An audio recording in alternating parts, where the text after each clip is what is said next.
Dobar dan, Slovenia. I'm Carl Honoré, author of Bol Star, Bol Živ. And I want to read an extract to you from the book. But don't worry, I'm not going to read it in Slovenian.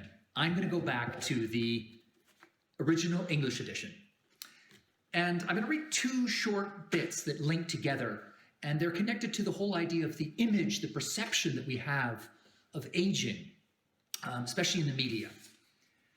So this is the beginning of chapter 5. It starts, image, aging gets a makeover. And then there's a quote from Allen Ginsberg who says, whoever controls the media, the images, controls the culture. Let me walk you through a candid camera prank that went viral across the Arab world. A frail, elderly woman dressed in a floral housecoat shuffles into a pharmacy in Beirut, the capital city of Lebanon. She approaches the counter at the back and asks for Viagra. The pharmacist, who is in on the prank, looks at her with feigned disbelief. Viagra? He says. Yes, Viagra, says the woman, with the matter-of-fact tone of someone ordering a tube of toothpaste. Who is it for? Asks the pharmacist. For my man, says the woman. He's older than I am. The pharmacist looks amused and slightly alarmed. He asks if her lover has health problems or takes other medication, and the woman replies, no, he is a Tarzan. She wants the most powerful dose of Viagra and asks if her beau can take 4 of the little blue pills at the same time. Of course not. Do you want to kill him? Exclaims the pharmacist. Her deadpan reply, no, I don't want to kill him. He's still good in bed. Watching the clip, even with no knowledge of Arabic, you can see why it racked up millions of views on social media in Lebanon and beyond. The reactions of the real customers in the pharmacy are comedy gold. They squirm, they smirk, they giggle and guffaw. They exchange looks of disbelief, disapproval, disgust.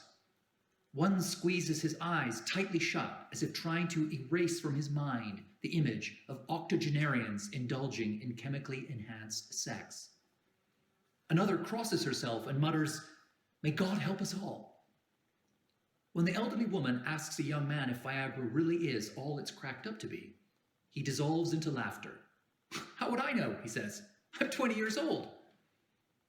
The clip comes from a hit Lebanese TV show called Ich Getir, or Live Long. Its premise is simple. Secretly film 70 and 80-somethings carrying out pranks that play with age stereotypes. The 30 episodes screened since the launch in 2016 have included elderly people buying pregnancy tests, shopping for high-end laptops, and posing as shaky-handed medics charged with taking blood samples from terrified patients. One featured an old couple inspecting lingerie in a park. Revolutionary stuff in a country where cosmetic surgery is de rigueur and fresh young faces dominate television. The producer of Live Long is May Nassour, a 43-year-old Lebanese with a penchant for mirrored sunglasses and high heels. When we meet up over minted lemonade at a cafe in Beirut, she tells me the show has a dual purpose: to make people laugh and to torpedo the stigma against aging. When you're older, people think you have no more role in the society, she says. You are inefficient, you have nothing to say or contribute, you're boring and miserable and unattractive. And that is so unfair because it is so untrue, she says. For the first time on Lebanese TV, we showed people in their 70s and 80s being funny and playing pranks and in situations where they have power over other people, and that changes perceptions. Change is just what the doctor ordered. Aging has a serious image problem, and not just in Lebanon. In our youth-obsessed world, to grow older is to vanish. Unlined faces and young bodies monopolize the visual landscape, from advertising and social media to movies and television. To make matters worse, when older people do get some airtime, they are often rendered as boring cliches. Complex, nuanced characters in later life, especially female ones, have seldom been a staple of Hollywood movies. Now in her early 60s, Juliet Stevenson, an English actress with a rich body of work behind her, sees the road ahead narrowing. As you go through life, it gets more and more interesting and complicated, but the parts offered get more and more simple and less complicated. In 2016, when Getty Images, a leading stock photo agency, used web crawling technology to explore images of older people online, it found them routinely depicted as more alone, less happy, and more sedentary, or else engaged in stereotypical activities such as knitting, cuddling a grandchild, or sipping tea in bed. Rebecca Swift, director of creative insight at Getty, was chastened by the findings. It showed that we are not just visualizing older people with the same richness and diversity that we use to visualize younger people, she says. Instead of representing aging in a genuine way, we are reinforcing stereotypes. This matters to more than just image curators like Swift. What we see in movies and advertising, on television and online, shapes how we feel about ourselves and our place in the world. When older people are ignored or dished up as a caricature, aging becomes anathema to everyone. There is also a cramping effect on those already experiencing later life.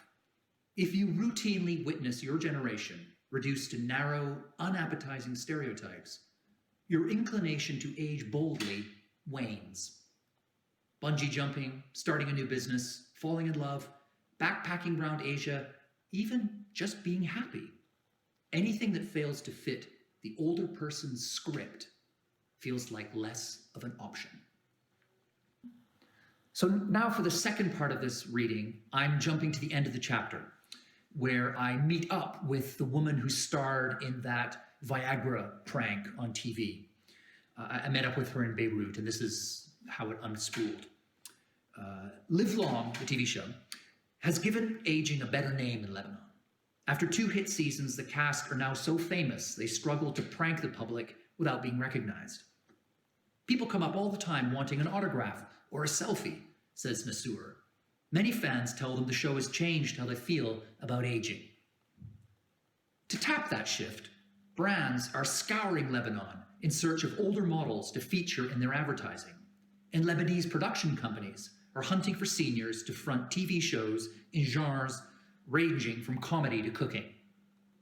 The template they have in mind is the 86-year-old star of the Viagra sketch. Her name was Jeanne d'Arc Zahrazia, but everyone in Lebanon knew her simply as Jacko. She was a gifted prankster, keeping a straight face even as those around her surrendered to fits of laughter. Viewers saw her pose as everything from a rapper to an AK-47 wielding commando. Joie de vivre was her calling card, and she had a knack for making later life seem enviable. When she died, news bulletins carried loving tributes and replayed her highlights from Live Long. One obituary described her as the funniest woman in Lebanon. By chance, I was the last person to interview Jacko before her death. When I arrived at her home in Beirut, she was frailer than she had been on Live Long. Her skin was almost transparent. Her legs were riddled with scars, with sores, and she was walking with a stick. But she still greeted me with the same smile, wry, mischievous, faux innocent, a tooth missing in the middle. The same smile that made her a TV star. It was a day of stultifying heat, and her 3 cats were snoozing on the shady patio. We sat on an outdoor sofa, and my first question elicited a bolt of coquettish wit. When I tried to confirm her age, she shot back, "How old do you think I am?" Halfway through our chat, a doctor dropped by to check on those leg sores. As he counted them aloud, 1, 2, 3, Jacko laughed softly and asked, "Are you counting my scabs or my cats?"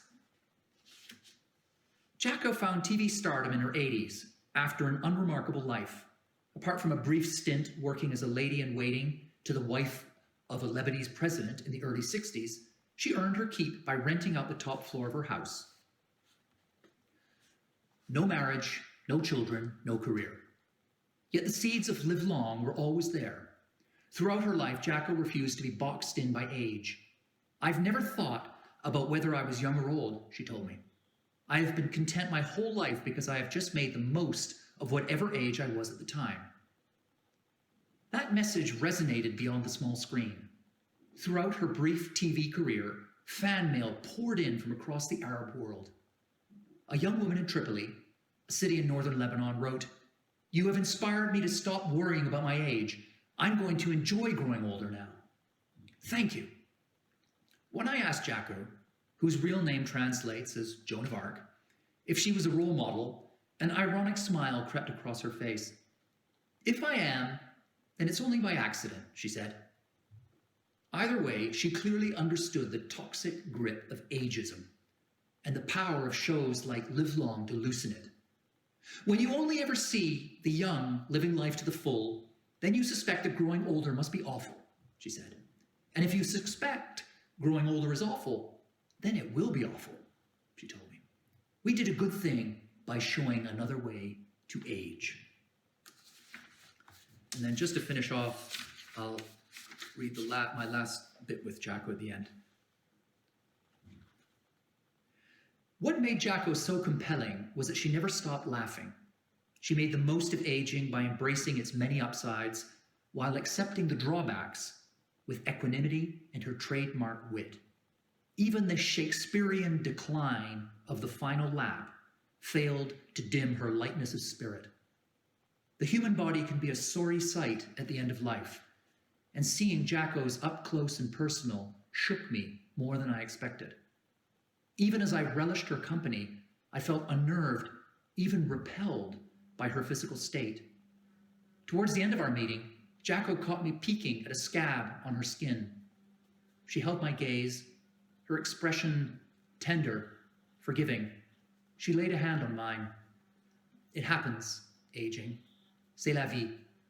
You just have to get over it and embrace all the good that being alive can bring you at every age," she said. Then, in a flash, that famous smile returned. "And if that doesn't work, go to the pharmacy and get yourself a double dose of Viagra." I want to go out of this world just like Jacko, laughing at the dying of the light. Whether in movies, television, social media, or advertising, seeing more and more people thriving in later life makes it easier to do just that. Bye for now. Thanks very much.